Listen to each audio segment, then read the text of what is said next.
तो hey guys welcome back to my YouTube channel. तो guys आजिर এই ভিডিওটো ফাটাফাটি এটা ভিডিও হ'ব। তোমালোকে বন্ধুসকল ভিডিওটো মিস নকৰিবা, ভিডিওটো সম্পূৰ্ণকৈ চাবা।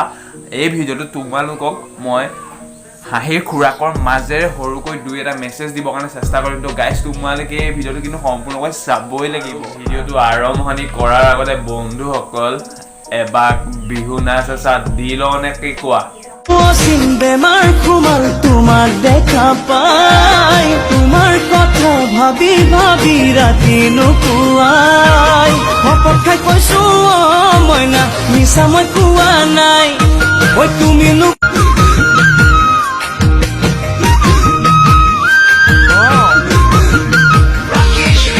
ৰাকেশ ৰিয়ানৰ কিনো বেমাৰ সোমালে আল্ট্ৰাচাউণ্ডত ওলোৱা নাই। ঐ নাৰ্ছ বাইদেৱে ধৰিব নোৱাৰে।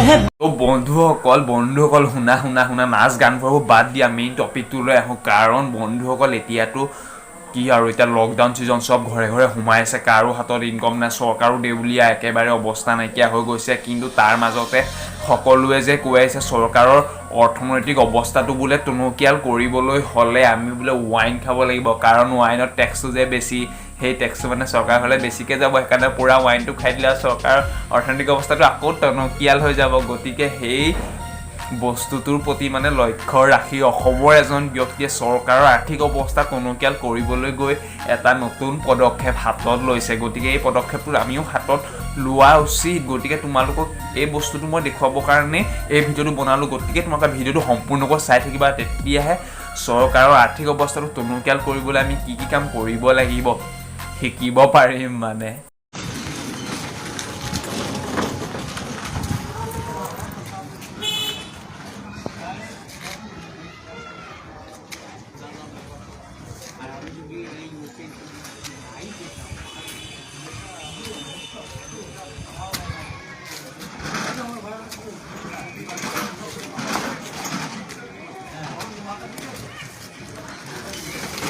হয় বন্ধুসকল, চৰকাৰৰ অৰ্থনৈতিক অৱস্থাটো টনকিয়াল কৰিবলৈ কিন্তু এইজন ব্যক্তি বৰ উঠি পৰি লাগিলে।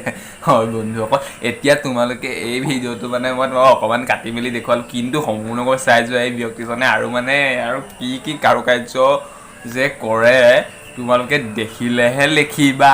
তো চাই দিয়া সম্পূৰ্ণকৈ। তো বন্ধুসকল আজিলৈ ইমানেই, ভিডিঅ'টো তোমালোকে সম্পূৰ্ণকৈ চাই পিনি থৈ দিবা, কাটি পিনি। কিন্তু অনাগত দিনত ইয়াতকৈ আৰু ভাল ভিডিঅ' বনাম বুলি তোমালোকক প্ৰতিশ্ৰুতিবদ্ধ। গতিকে যিসকলে নতুনকৈ মোৰ ভিডিঅ'টো চাইছা প্লিজ মোৰ চেনেলটো ছাবস্ক্ৰাইব কৰিবা।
দেখছে ধাৰটা উঠে যেতে পাৰছে না, কি অবস্থা।